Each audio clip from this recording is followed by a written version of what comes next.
মানুষ কিন্তু এখন বুঝতে শিখে গেছে, মানুষ বুঝতে পারতেছে আপনারা ভয় পাইছেন জামাত ইসলামকে, যার জন্য তাদের পঙ্গু করার জন্য এই কর্মকাণ্ডগুলো চালাইতেছেন। ভয় না পাইলে এটা করতেন না, নিশ্চয়ই আপনারা ভয় পাইছেন। ঠিক যেমনি শেখ হাসিনাও কিন্তু ভয় পাইছিল এই জামাত শিবিরকে, যার জন্য জামাতের ব্যাংক নিয়ে আনিছিল, জামাতের অনেক প্রতিষ্ঠান বুঝছেন গায়েব করে দিছিল। তাতে কি হয়েছে? জামাত কি গায়েব হয়ে গেছে? নিশ্চয়ই না। ওই যে গুপ্ত গুপ্ত আমাদের প্রধানমন্ত্রী বলছে না, ওই গুপ্ত ভাবেই তো তারা রাজনীতি চালায় যাইতেছে। ৭১ না, ৭১-এর আগে থেকেই তারা এই রাজনীতি করতেছে। তাদের একটা ভীষণ আছে, তাদের একটা বড় স্বপ্ন আছে। অনেক বড় সাদা অস্থির একটা বাজেট দেওয়া হয়েছে, যে বাজেটটাতে জনগণের আশা আকাঙ্ক্ষার প্রতিফলন ঘটায়নি, বরং আমরা চরমভাবে হতাশ এবং আমরা উদ্বিগ্ন প্রকাশ করতেছি। অর্থমন্ত্রীর পুরো বক্তব্যে আপনারা কিন্তু ভাবেন না যে কিভাবে যে ঋণ খেলাপিদের টাকা তারা ফেরত নিবে, পাবেন না যে লুটেরা যারা গোষ্ঠী ছিল আওয়ামী আমলে সেই টাকা কিভাবে তারা আদায় করবে, তাদের বিচার কিভাবে নিশ্চিত করবে, পাচারকৃত টাকা কিভাবে তারা আনবে। এসালাম সহ এই বড় বড় যারা মাফিয়া অলিগার্ক রয়েছে, ফ্যাসিবাদে তারা পুষ্ট হয়ে যারা জনগণের টাকা লুট করেছে, এখন বিদেশে আছে, বিদেশে টাকা পাচার করছে, তাদেরকে কিভাবে বিচারের আওতায় আনবে সেই ধরনের কোনো বক্তব্য কিন্তু আমরা পাইনি।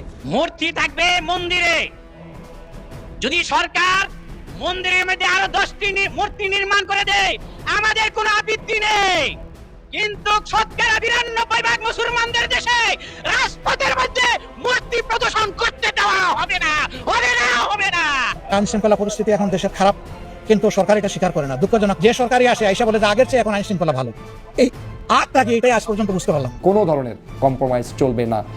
এই সার্টিফাইড বাটপার শুভেন্দু দাবি করেছে ৫,০০০ মানুষকে বাংলাদেশে পুশব্যাক করা হয়েছে। অবশ্য বাংলার লুথার কিং এর উপদেষ্টা কষা জাহেদ কইছে ইন্ডিয়া ইচ্ছা কইরা পুশিং করতেছে না।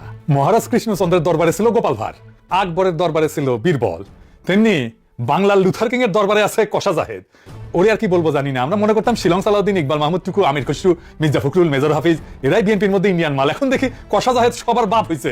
বিজেপি শক্তিশালী ভূমিকা পালন করতেছে, কিন্তু তাদের পেট্রোলিং কার্ড নাই। সেখানে আমি গিয়ে দিয়েছি, তারা মশার কামড় খায়, মাছির কামড় খায়। দর্শক, আজকের এপিসোডটি খুবই গুরুত্বপূর্ণ এবং আকর্ষণীয়, কেননা নতুন বাজেট হয়েছে সেটা আপনারা সকলে জানেন, এবং কি প্রধানমন্ত্রী জনাব তারেক রহমানের উপদেষ্টা জাহিদুর রহমান তিনি আওয়ামী লীগের ব্যাপারে কিছু কথা বলেছেন, যেটা নিয়ে এখন বিশ্লেষকরা তুমুল আকারে বিশ্লেষণ করছে। দর্শক, পিনাকি ভট্টাচার্য বলতেই পারেন এই জাহিদুর রহমানকে সাবান ছাড়া ধুয়ে দিয়েছে।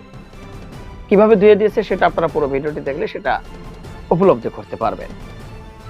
অন্যদিকে বাংলাদেশের বর্তমান রাজনৈতিক প্রেক্ষাপট নিয়ে খুবই তথ্যবহুল এবং গুরুত্বপূর্ণ কিছু বিষয়, কিছু ইস্যু সবগুলো মিক্স করে আজকের এই ভিডিওটি সাজানো, আজকের এই এপিসোডটি সাজানো।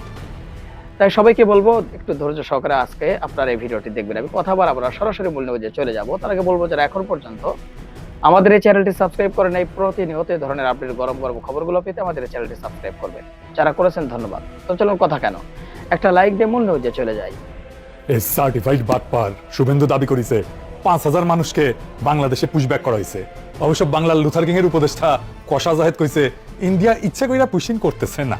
মহারাজ কৃষ্ণচন্দ্রের দরবারে ছিল গোপাল ভাঁড়, আকবরের দরবারে ছিল বীরবল, তেমনি বাংলার লুথার কিং এর দরবারে আছে কষা জাহেদ। ওরে আর কি বলবো জানি না। আমরা মনে করতাম শিলং সালাউদ্দিন, ইকবাল মাহমুদ টুকু, আমির খসরু, মির্জা ফখরুল, মেজর হাফিজ এরাই বিএনপির মধ্যে ইন্ডিয়ান মাল। এখন দেখি কষা জাহেদ সবার বাপ হয়েছে। অন্যরা তো দেখতেছি দুগ্ধবশী শিশু। তেল হয়েছে কেমন দেখেছেন? আগে তো কুইটা কুইটা কথা কইতো, এখন শরীরের তেল জমিছে, কলকাতা হারবাল খাইছে। বুঝি চাও, আমাদের ট্যাক্সের পয়সায় ইন্ডিয়ার জন্য জাস্টিফিকেশন তৈরি করতেছে। আবার কয় ইউনুসের টাইমে যে সম্পর্ক আছে সেই সম্পর্ক থেকে বাইরে আসতেছে। আমাদের সাথে নাকি ভালো সম্পর্ক চাই ইন্ডিয়া। হে খোদা, আমাদের উঠায় না, নয়তো দড়ি ফেলাও, বায়া উঠে যায়। এমন নির্লজ্জ নত জানু একটা সরকার বাংলাদেশ চালাইতেছে। যেন হাসিনার ফ্যাসিবাদের পিছে ইন্ডিয়ার কোনো হাত ছিল না। ইন্ডিয়া খুব ভালো ছেলে, সন্ধ্যাবেলা হাত মুখ দিয়ে পড়তে বসে। বিএনপি তো একসময় বিদায় নিবি, কষা জাহেদ যেন পলাইতে না পারে খেয়াল রেখেন। প্রত্যেকটা চিহ্নিত ইন্ডিয়ান দালালদের ধরে খাঁচার মধ্যে পড়বেন। সিল লাগান এডিটর সাহেব, কষা জাহেদ আগে, ইন্ডিয়ান দালাল শিলং সালাউদ্দিন, আমির খসরু, মেজর হাফিজ, ইকবাল মাহমুদ টুকু, মির্জা ফখরুল মারিছেন, মাথায় রেখেন, ভুলে যায় না। প্রত্যেকটা ইন্ডিয়ান দালালকে এক এক করে সিল মারবো। যাই হোক, আসেন আজকের আলাপ পুশিন। আমরা এই ঘটনার আগা পাঁচতলা বিবেচনা করে দেখবো কেন এটা ঘটিচ্ছে আর বাংলাদেশ কি করে না। দেখেন, কাটাতারের উপরে একদল মানুষ, মেয়ে আছে, পুরুষ আছে, কোলে বাচ্চা আছে, তারা বাংলায় কথা বলে। তাদের পকেটে ভোটার কার্ড আছে, আধার কার্ড আছে, প্যান কার্ড আছে, তবু তাদের ধৈর্য না রাতের অন্ধকারে সীমান্তে দাঁড় করে দেওয়া হয়েছে। বলা হয়েছে তোমরা বাংলাদেশি, তোমরা ওই পারে যাও। এখন আমি আপনাদের একটা সহজ প্রশ্ন করি, কেউ যদি সত্যি ভারতের নাগরিক হয়, ভারত তারে বাংলাদেশে ঠেলা দেয় কেন? আর কেউ যদি সত্যি বাংলাদেশি হয়, তাহলে কাগজ দিয়ে তালিকা দিয়ে ভদ্রভাবে ফেরত পাঠায় না কেন? এই রাতের অন্ধকারে গেট খুলে মানুষ ঠেলা দেওয়া, এটার নাম কি? এটা কি জিনিস? এটার নাম আছে পুশিং বা পুশব্যাক। আর আজকে আমরা দেখবো এটা নতুন কিছু না, এটা পুরানো খেলা। এটা প্রতিবার একই সময় একই ছকে ফিরে ফিরে আসে। চলেন দলিল ধরে আগাই, কবে কবে এটা হয়। পশ্চিমবঙ্গে নতুন সরকার এসেছে, বিজেপি সরকার। মুখ্যমন্ত্রী বাটপাট শুভেন্দু অধিকারী 7 জুন কলকাতার কাছে নিউ টাউনে দলের এক অনুষ্ঠানে দাঁড়ায় কইল যে প্রায় 4,800 অবৈধ বাংলাদেশিকে তারা ইতিমধ্যে সীমান্তের ওপারে পাঠিয়ে দিচ্ছে। আরো 836 জন হোল্ডিং সেন্টারে আছে, অপেক্ষা করতেছে। সব মিলায় প্রায় 5,000। এই নীতির নাম ওই বাটপাট দিছে ডিটেক্ট, ডিলিট অ্যান্ড ডিপোর্ট। খুঁজে বের করো, মুছে ফেলো, বাইর করে দাও। মানুষ নিয়ে কথা হইতেছে, খেয়াল করেন, মুছে ফেলার ভাষা, গণহত্যার ভাষা। তো পদ্ধতিটা কি? পুলিশে বলা হয়েছে সন্দেহভাজন কাউরে আদালতে তুলবে না, সোজা বিএসএফ এর হাতে তুলে দিবা। শুভেন্দু নিজেই কইছে এদের সরাসরি বিএসএফ এর হাতে তুলে দেওয়া হইতেছে। অর্থাৎ কোনো বিচার নাই, কোনো যাচাই নাই, কোনো প্রমাণ নাই, সন্দেহ হইলে কাটাতারের ওই পারে। ভারতের নিজের সুপ্রিম কোর্ট 2024 সালের নভেম্বরে এই ধরনের নাগরিক যাচাই ছাড়া বহিষ্কার আর বাড়িঘর ভাঙার বিরুদ্ধে রায় দিছিল। সেই রায় অগ্রাহ্য কইরা এই বাটপার শুভেন্দু অভিযান চালাইতেছে। কেমন জাউরা দেখেন, দেন সিল মেরে দেন শুভেন্দুরে, জাউরা সিল মেরে দেন। এবার বুঝেছেন কষা জাহেদ আর শুভেন্দু যে মেলায় হারায় যাওয়া দুই ভাই তো একসাথে দেখেন এডিটর সাহেব। আবার সিল মারেন দুইটার উপরে, মেলায় হারায় যাওয়া দুই ভাই। আর সীমান্তে কি হইতেছে? কোচবিহার, পঞ্চগড়, ঠাকুরগাঁও, একের পর এক জায়গায় বিভিন্ন জায়গায় বিজিবি এই পুশিন আটকাই দিতেছে। জুনের শুরু থেকে অন্তত 20টা পুশিনের চেষ্টা হয়েছে কয়েকশো মানুষকে নিয়ে। কোচবিহারে মেঘলিগঞ্জে এক রাতে 40 জন জিরো লাইনে আটকা পেরেছিল দুই দেশের মাঝখানে। এবার দেখি পুশিন জিনিসটা আসলে কি। পুশিন বা আর আইনি ফেরত পাঠানো বা ডিপোর্ট দুইটা সম্পূর্ণ আলাদা জিনিস। আইনি ফেরত পাঠানোতে কি হয়? নাম, ধাম, পরিচয় যাচাই হয়, অন্য দেশে আগে জানানো হয়, নির্দিষ্ট চেকপোস্ট দিয়ে হস্তান্তর হয়, দুই দেশ রাজি হয়, এটা একটা স্বীকৃত আন্তর্জাতিক আইন। আর পুশিনের কিছুই হয় না, রাতের আধারে কাটাতারের গেট খুলে মানুষ ঠেলে দেওয়া হয়। আন্তর্জাতিক আইনে এর একটা নাম আছে, কালেকটিভ এক্সপালশন, গণবহিষ্কার। আর এটা বেআইনি। পুশিন আর সীমান্ত হত্যা দুটোই বিচার বহির্ভূত কাজ, দেশীয় এবং আন্তর্জাতিক দুই আইনি ভাঙে। আর জোর করে ঠেলে দেওয়া হতভাগ্যদের বাংলাদেশে অনুপ্রবেশকারী বলে চালানো হয় প্রমাণ ছাড়াই। কিন্তু বাস্তবে ধরা পড়ে কারা? বিজেপির হিসাব অনুযায়ী 2025 সালের মে থেকে 2026 জানুয়ারি পর্যন্ত অন্তত 2303 জনকে পুশিং করা হয়েছে। এর মধ্যে 126 জন ভারতীয় নাগরিক, 38 জন মিয়ানমারের নাগরিক। বুঝলেন তো? যাদের বাংলাদেশে বলে ঠেলে দেওয়া হইতেছে তাদের ভেতরে ভারতের নিজেদের নাগরিক আছে, এমনকি মায়ানমারের মানুষ আছে। এরা পশ্চিমবঙ্গ আর আসামের বাংলাভাষী মুসলিম। এদের একমাত্র অপরাধ তারা বাংলায় কথা বলে। আর কষা জাহেদ বলে ইচ্ছা করে পাঠাইতেছে না ইন্ডিয়া। কিরকম জাউরা দেখে। এটা বলে নতুন না, এটা একটা ইতিহাস, এটা একটা প্যাটার্ন। কেমন ইতিহাস? আপনাদের নিয়ে যাবো 2003 সালে সাতগাছি, কোচবিহার, মাথাভাঙ্গা থানা। 2003 সালের ফেব্রুয়ারি 213 জন মানুষকে জিরো লাইনে আটকে রাখা হইল। এরা ছিল মূলত সাপুরে সম্প্রদায়ের মানুষ। এর ভিতরে 80 জন বাচ্চা আর 65 থেকে 68 জন নারী। ভারত বলে এরা বাংলাদেশি, পাঠায় দাও। তখনকার বিডিআর বলে এরা বাংলাদেশি না। দুই পক্ষই নিতে অস্বীকার করে। 6 দিন শীতের খোলা আকাশের নিচে ঠিকমতো খাবার নাই, পানি নাই, পেশাব পায়খানার ব্যবস্থা নাই, চিকিৎসা নাই, বাচ্চারা নিউমোনিয়া আক্রান্ত হইল। তারপরে 6 তারিখ ভোরে মানুষগুলো রহস্যজনকভাবে উধাও হয়ে গেল। কই গেল কেউ জানে না। অ্যামনেস্টি ইন্টারন্যাশনাল এরা কইছিল স্বেচ্ছাচারী গণবহিষ্কার। 2003-এ কেন্দ্রে কারা ক্ষমতায় ছিল? ভারতের অটল বিহারী বাজপেয়ী সরকার, বিজেপি। অর্থাৎ পুশিনের সাথে বিজেপির সম্পর্ক আজকের না, 23 বছরের পুরানো। তাহলে কংগ্রেস কি ধোয়া তুলসী পাতা? না, কংগ্রেসের আমলে পুশিন ঘটিছে সেই 1964 সাল থেকে। একটা আইন আছে, ফরেনার্স ট্রাইব্যুনাল। ফরেনার্স ট্রাইব্যুনালটা কি? নামটা শুনলেই মনে হয় আদালতের মতো একটা ট্রাইব্যুনাল টাইপের ব্যাপার। না, এটা পুরোপুরি আদালত না, এটা একটা আধা বিচারিক সংস্থা। ইংরেজিতে এটাতে কয় কোয়াসি জুডিশিয়াল বডি। মূলত আসামে চলে, কাজ একটাই, ঠিক করা কে ভারতীয় আর কে বিদেশি। এর জন্ম 1946 সালের পুরানো ফরেনার্স অ্যাক্ট থেকে। আর 1964 সালের সরকারি আদেশে এই ট্রাইব্যুনালটা একটা আইনি রূপ পায়। অর্থাৎ এটা ব্রিটিশ আমলের আইনের গর্ভে জন্মানো একটা যন্ত্র। আসল মায়ের পাশটা শোনেন, কারণ এখানে গোটা খেলাটা আছে। সাধারণ আদালতের নিয়ম কি? যে অভিযোগ করে তারই প্রমাণ করতে হয়, তাই না? চোর বলতে হলে আগে চুরি প্রমাণ করতে হয়, তাই না? কিন্তু ফরেনার্স ট্রাইব্যুনালের নিয়মটা উল্টা। এখানে রাষ্ট্র আপনারে বিদেশি প্রমাণ করে না, আপনারে নিজেরা ভারতীয় প্রমাণ করতে হয়। আইনের ভাষায় একে বলে বার্ডেন অফ প্রুফ। এটা আসামির ঘাড়ে। অর্থাৎ আপনি দোষী যতক্ষণ না নির্দোষ আপনি নিজে নিজে প্রমাণ করতে পারেন। কিভাবে কাজটা শুরু হয়? কিভাবে? পুলিশ একটা সন্দেহের রেফারেন্স পাঠায়, কিংবা ভোটার তালিকায় নামের পাশে একটা ডি অক্ষর বসায় দেয়। ডি মানে ডাউটফুল, সন্দেহজনক ভোটার। ব্যাস, কোনো তদন্ত লাগে না, প্রমাণ লাগে না। সন্দেহের ভিত্তিতে একজন মানুষের ট্রাইব্যুনালে টানা হয়। আর তখন তার সারা জীবনের কাগজপত্র জোগাড় করে প্রমাণ করতে হয় সে ভারতীয়। ভাবেন একবার, আপনার বাবার জন্মের কাগজ, দাদার জমির দলিল, গরিব অশিক্ষিত একজন বাঙালি মুসলিম কৃষক বা শ্রমিক এই কাগজ পাবে কই? একটা বানান ভুল থাকলে, একটা তারিখের গরমিল, আর সেটাতে মারাত্মক ধরে বিদেশি ঘোষণা করে দিতে পারে গুয়াহাটির আদালত। আর একবার বিদেশি ঘোষণা হলে আটক, তারপরে কাটাতারের ওই পারে পার করে দাও। এই ট্রাইব্যুনালের সদস্যরা আবার স্থায়ী বিচারক না, রাজ্য সরকার চুক্তিতে নিয়োগ দেয়। আর করে কি, এদের উপর একটা চাপ থাকে, কত বেশি মানুষকে বিদেশি ঘোষণা করতে পারলো তার উপরে এদের পারফরমেন্স মাপা হয়। তাহলে বুঝতে পারতেছেন এটা নিরপেক্ষ বিচার না, এটা একটা চাকনি, যেটা বানানো হয়েছে নির্দিষ্ট একদল মানুষকে সাইকা বাইর করে দিতে। জানুয়ারি 2025 পর্যন্ত এই ট্রাইব্যুনাল প্রায় 1,66,000 মানুষের অনিয়মিত অভিবাসী ঘোষণা করছে, অভারতীয় ঘোষণা করছে। 1,66,000, এটা গোটা শহরের মানুষের সমান। কাগজ কলমে রাষ্ট্রহীন করে দিছে। ইন্ডিয়া যেটা করতেছে এটা ভয়ঙ্কর কাজ। গরিব মানুষ এত পেপার সার্টিফিকেট এসব কি বুঝে? বাংলাদেশে যদি বাংলাদেশের গরিব হিন্দুদের যাদের ভিটামাটি নাই তাদের কাছে পেপার সার্টিফিকেট চায়, তাদেরকে হ্যারাস করা শুরু করে। আর ভারত থেকে অবৈধভাবে যারা আসতেছে এই ওসিলায় এদেশে গরিব হিন্দুদের ধরে ধরে বর্ডারে নিয়ে যায় যদি ঠেলে দেওয়ার চেষ্টা করে। ব্যাপারটা কি কেমন অমানবিক হবে দেখেন। কোনো সুশীল কষা জাহের বিএনপির মুখে এই সমস্ত শুনবেন না, কোনো আন্তর্জাতিক মিডিয়াতে এই সমস্ত কিছু পাবেন না। কোনো মুসলিম দেশ এই কাজ করলে দেখতেন সবাইকে আউকাউ লাগাই দিত। কিন্তু একটা মজার জিনিস কি জানেন, আওয়ামী লীগ ক্ষমতায় থাকলে পুশিন হয় না। কেমনে? ইন্ডিয়া 1980 দশক থেকে হাজার হাজার মানুষকে পুশব্যাক করে আসতেছে। ক্ষমতায় কে? এরশাদ আর জিয়া। 2003-এর বড় হয় পুশিন। ঢাকায় তখন কে ক্ষমতায়? খালেদা জিয়ার সরকার। আর এখন 2026 আওয়ামী লীগের আমলে একটাও পুশব্যাক হয় না। এর সাথে মিলান শান্তি বাহিনী কখন হয়? যখন আওয়ামী লীগ ক্ষমতায় থাকে না। এটা কি নিছক কাকতালীয় ব্যাপার? আওয়ামী লীগ ক্ষমতায় থাকলে দিল্লি পুশিন এড়াই চলে, কারণ এতে বন্ধু সরকার বিব্রত হয়। আর আওয়ামী লীগ না থাকলে দিল্লির খরচ কমে যায়, তখন ঢাকা শত্রু হয়ে যায়, চাপে রাখা যায়, আবার ভিতরে হিন্দুত্ববাদী ভোট চাঙ্গা করা যায়। এক ঢিলে দুই পাখি। হিউম্যান রাইটস ওয়াচ নিজেই বলছে পশ্চিমবঙ্গ আর আসামের নির্বাচনের আগে রাজনৈতিক ফায়দার জন্য এই অভিযান জোরদার করা হয়েছে। এইবার আসেন দেখি ইন্ডিয়ার যে যুক্তি, এটার জাউরামু আর লুথার কিং এর সরকারের বাগাড়ম্বরটা দেখি। পশ্চিমবঙ্গে বিজেপি জিতলো, তার পরের দিন 5 মে বাংলাদেশের পররাষ্ট্রমন্ত্রী রজার খলিল কইল যে পশ্চিমবঙ্গে ক্ষমতা বদলের পর পুশিন ঘটলে বাংলাদেশ ব্যবস্থা নেবে। কড়া কথা। হ্যাঁ, হুমায়ুন কবির পররাষ্ট্র উপদেষ্টা ও কইল যে সীমান্তে মানুষ মারা হইলে বা ঠেলে দেওয়া হইলে আমরা বৈশা বৈশা দেখবো না। ওরে বাবা রে, হ্যাঁ, তালেবর হ্যাডোমের। হ্যাঁ, আর কষা জায়েদ কয় সম্পর্ক মেরামত করবে, প্রতিরোধের কূটনীতিও করবে, আবার সম্পর্কের মেরামতের কূটনীতি করবে। দুইটা একসাথে চলে না। সরকার পুশিন নিয়ে তো বসে আছে, তো পুশিন তো করতেছে নানা জায়গা থেকে। বসে আছিস কেন হারামজাদা? মাদার আছিস কেন? ইন্ডিয়ান হাই কমিশনারকে দেখায় জিজ্ঞেস করা দরকার ছিল এসব কি হইতেছে। জাতিসংঘে দৌড়াদৌড়ি করতেছে না কেন? হ্যাঁ, দোবালরে তো রজার খলিল দাওয়াত দেয়, ইন্ডিয়া গিয়ে নায়ক খেয়ে আসলো সবাই মিলে, আবার কয় বৈশা থাকবো না। জাউরামিরের সীমা পরিসীমা নাই, ফাউলে ফাউল। বাংলাদেশে 8,500 অবৈধ ইন্ডিয়ান আছে, পাশায় লাথি দিয়ে বের করে দেওয়া হচ্ছে না কেন? কেন এদের জন্য ডিটেনশন সেন্টার বানানো হইতেছে না? ধর বাংলাদেশি ধর বইলা যে শুভেন্দু ধাওয়া দিছিল, আমরা বলি এখন পাবলিকের ধর অবৈধ ইন্ডিয়ান ধর কইয়া ধাওয়া দিতে কমো। ওই আবার জাতিসংঘে নাকি রজার খলিল কিবা হয়েছে, বাংলাদেশের সফট পাওয়ার নাকি আকাশে উঠিছে। হয়তো জাতিসংঘে যা কিছু করে না কেন, জাতিসংঘের একটা নীতি আছে, এটা ফ্রেঞ্চ শব্দ, নন রিফুলম নাম। যাচাই ছাড়া বিচার ছাড়া কাউরে জোর করে সীমান্তের উপরে ঠেলা যায় না। এটার মানে হইতেছে আইন, এটা আন্তর্জাতিক প্রথাগত আইন। জাতিসংঘের মানবাধিকার পরিষদে বাংলাদেশ চাইলে ইস্যু তুলতে পারতো, তোলে নাই কেন? কিছু করে না কেন? আর কয় বৈশা থাকবো না। হ্যাডোমের জাউরা। এখন আসেন যুক্তির কথা আসি। ইন্ডিয়া বলে লক্ষ লক্ষ বাংলাদেশি কাজের খোঁজে ভারতে ঢুকতেছে। আচ্ছা, ঢুকবে কেন? মানুষ তো গরিব জায়গা থেকে ধনী জায়গায় যায়। বাংলাদেশ কি ভারতের এই সীমান্তবর্তী রাজ্যগুলোর সাথে গরিব? আসেন সংখ্যায় দেখি। বাংলাদেশের মাথাপিছু জিডিপি এখন $2,500 থেকে $2,600। এই সংখ্যাটা মাথায় রাখেন। এবার সীমান্তের উপরে তাকান, পশ্চিমবঙ্গ পূর্ব ভারতের সবচেয়ে উন্নত রাজ্য, যেটা গর্ব করে দেখায়, তাদের মাথাপিছু জিডিপি কত? প্রায় $2,100, মানে বাংলাদেশের চেয়ে নিচে। আর বিহার ভারতের সবচেয়ে গরিব রাজ্য, মাত্র $1,100 ঘরে, বাংলাদেশের প্রায় অর্ধেক। এই বিহার থেকে কিন্তু সবচেয়ে বেশি শ্রমিক যায় সারা ভারতে ছড়ায় পড়ে। বাংলাদেশের সীমান্তে ভারতের যে রাজ্যগুলো, সেই রাজ্যগুলো তো সবচেয়ে গরিব। কোন দুঃখে বাংলাদেশ থেকে কেউ পশ্চিমবঙ্গ বা আসামে যাবে বা বিহারে যাবে? যাদের ধরা হয়েছে তারা কই কাজ করতো? হিউম্যান রাইটস ওয়াচ বলতেছে এরা পশ্চিমবঙ্গ থেকে কাজের খোঁজে গুজরাট, মহারাষ্ট্র, রাজস্থান, উত্তরপ্রদেশ, ওড়িশা, দিল্লিতে যাওয়া বাঙালি মুসলিম। তো গুজরাট, মহারাষ্ট্র এগুলো তো ধনী এলাকা, শিল্পোন্নত রাজ্য, অর্থাৎ শ্রমিকেরা ধনী রাজ্যে যাইতেছে গরিব রাজ্য থেকে, আর সেখানে ধরা পড়তেছে। এই শ্রমিক নেয় তারা, তাদের যখন কনস্ট্রাকশনের কাজ থাকে, যখন সস্তা শ্রমিকের দরকার পড়ে, তখন তারা শ্রমিক নেয়। তারপরে কাজ শেষ হয়ে গেলে সুইরা ফেলে দেয়, তখন বলে এরা বাংলাদেশি। দরকারের সময় সস্তা শ্রমিক, ভোটের সময় শত্রু।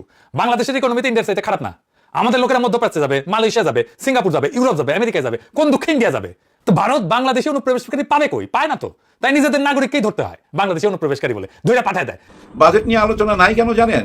অরিজিনাল চাপটা তো আগেই খায় নিছে মানুষ, হ্যাঁ, হজম করে নিছে আগেই। কোনটা?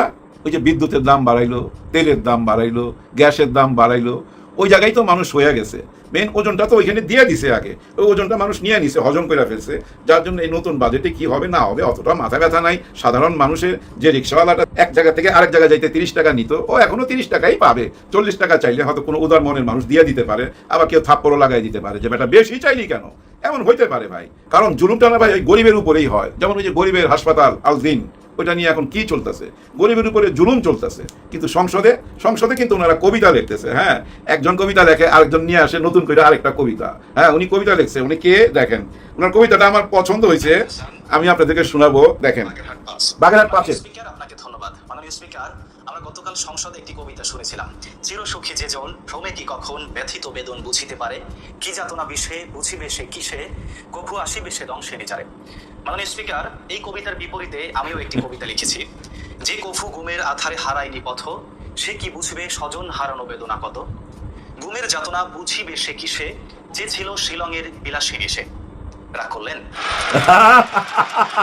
দেখেন সালাউদ্দিন সাহেব নিজেও হাসতেছে। এই হইলো এই জেনারেশন, বুঝছেন? জবাব ঠিক দিয়ে দিবে, কোনোটাই রাইখা দিবে না, সবকিছু ফেরত দিবে। এই যে ইসলামিক ব্যাংক যেভাবে নিয়ে নিলেন, এটারও একটা কঠিন জবাব সামনে পাবেন আপনারা। এই কবিতার মতো জবাব আসবে, নিশ্চয়ই আসবে। এবার আসি আল-দিন হাসপাতাল নিয়ে। এই নামের মধ্যেই তো পুরো রহস্য, কেন এইদিকে নজর। কিন্তু ঘটনা একটা ঘটছে, যে ঘটনা মোটেও মাইনা নিতে পারি না। কেন মাইনা নিতে পারি না? যে এরকম হওয়া উচিত না। 6 জন ভাই, একদম আল্লাহর পাখি, একদম নবজাত শিশু আল্লাহর কাছে চলে গেল। দোষটা কার? পুরা হাসপাতালের? না, পুরা হাসপাতালকে না, সে দোষ দেওয়া যাবে না।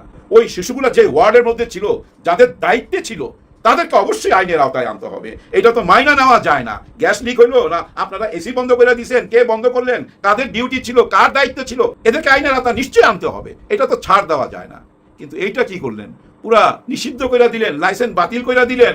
এটা কোনো কাজ হলো? আঙুল একটুখানি পড়ছে দেখা আঙুলটাই তো কাটবেন, একেবারে কবজা থেকে কাইটা ফেলাবেন? এটা তো হয় না। আপনারা যেটা করলেন, এখান থেকে কাইটা নিয়ে চলে গেলেন। কেন নিয়ে গেল এটা আমরা একটু বোঝার চেষ্টা করি। আসেন অন্যভাবে একটু বোঝার চেষ্টা করি। ইসলামিক ব্যাংকের পরে এদিকে কেন আসলো, এর কারণ কি? এই আদ-দিন হাসপাতালের বাংলা অর্থটা কি? এটা তো ভাই আরবি একটা শব্দ, আদ-দিন। আদ মানে আমরা ধরে নিতে পারি ইংরেজিতে যেমন আমরা দি বলি না, দি আদ, এটা হলো দি। আর দিন, দিনটা পুরাটাই ইসলামিক একটা শব্দ। কিন্তু দিন মানে সত্য জীবন ব্যবস্থা। আল দিন, ইহা সত্য জীবন ব্যবস্থা, এটা হলো মেন মানি। তার মানে কি জানেন, ইসলামকেই নির্দেশ দিচ্ছে, ইসলামের দিকেই কিন্তু আছে। ইসলামে যেভাবে মানুষকে সেবা দেওয়ার কথা লেখা আছে, ঠিক তেমন ভাবে কিন্তু এই হাসপাতালটা পরিচালনা করা হয়। যার জন্য বলা হয় এটা গরিবের হাসপাতাল, মা আর শিশুর হাসপাতাল।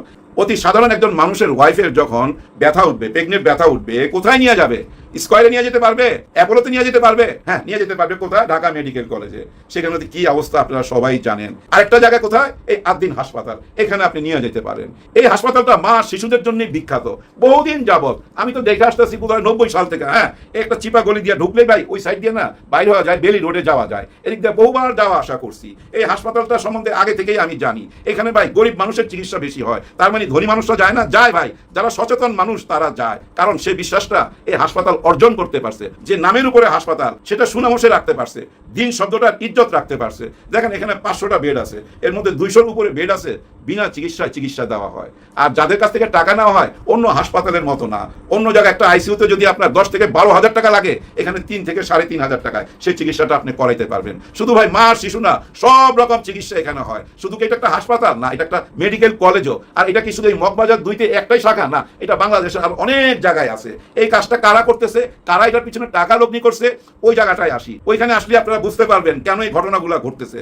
এটার পিছনে টাকা লগ্নি করে আকিস কোম্পানি, আকিস গ্রুপ থেকে এটা পরিচালনা করা হয়। ওনাদের বহু প্রতিষ্ঠান আছে, ওনারা সব ভাইরা বোনরা ভাগাভাগি করে এগুলা পরিচালনা করে। যেমন আমাদের এই যে গত 18 বছরের যে সরকার ছিল, ইনুস সরকার, ওখানে যে বাণিজ্য মন্ত্রী ছিল, ওখানেও কিন্তু একজন উপদেষ্টা ছিল এই আকিস কোম্পানি থেকে। ওনাকে দিছিল কারা?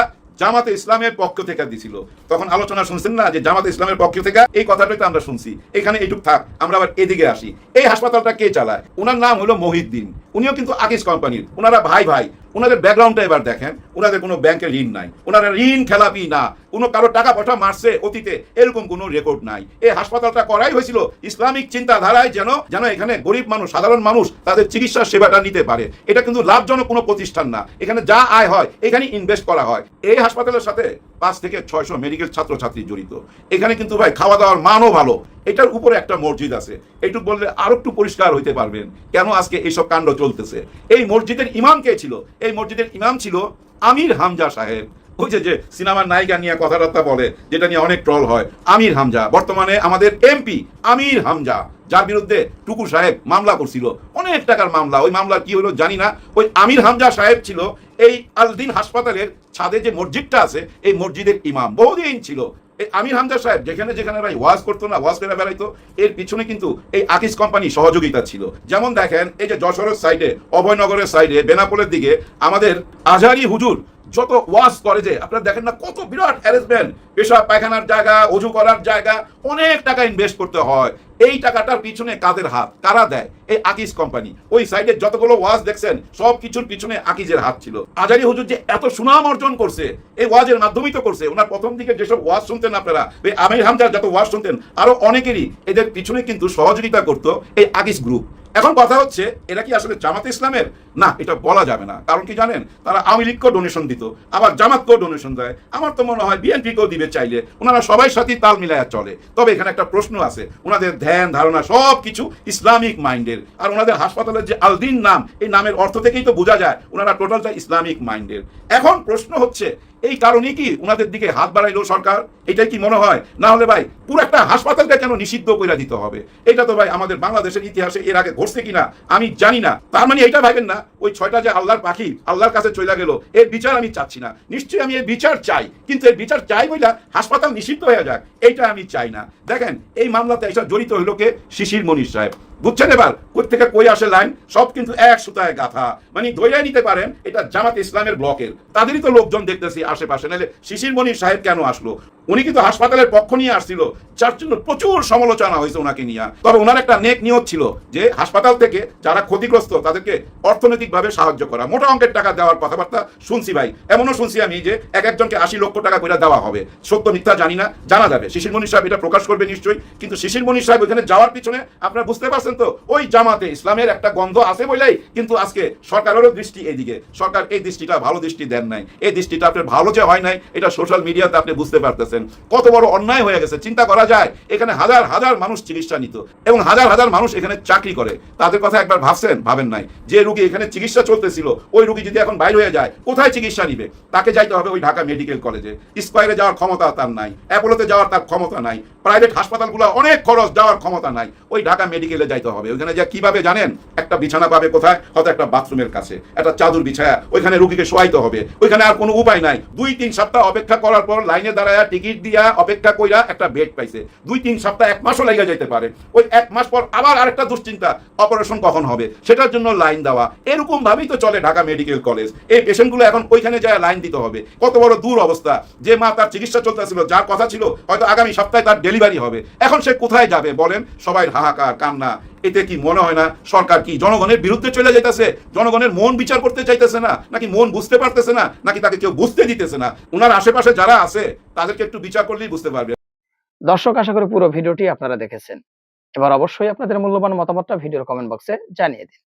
পারলে ভিডিওটি শেয়ার করে সবারই দেখার সুযোগ করে দিন। আর আমাদের এই চ্যানেলে যদি আপনারা নতুন হন, প্রতিনিয়ত এ ধরনের আপডেট গরম গরম খবর পেতে আমাদের এই চ্যানেলটি সাবস্ক্রাইব করুন। যারা ইতিমধ্যে সাবস্ক্রাইব করেছেন সবাইকে ধন্যবাদ জানিয়ে ভিডিওটি এখানে শেষ করছি। দেখা হচ্ছে নতুন কোনো ভিডিওতে।